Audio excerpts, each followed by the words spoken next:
Apa harapan untuk Indonesia serta makna kemerdekaan bagimu?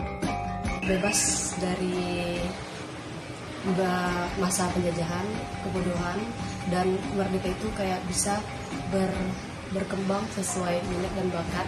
Kalau merdeka menurut kami, pada intinya rakyat makmur, hidup sejahtera.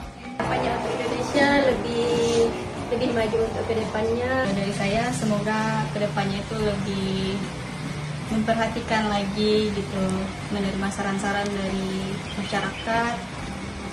Harapan dan sarannya untuk Indonesia ke depannya lebih memperbaiki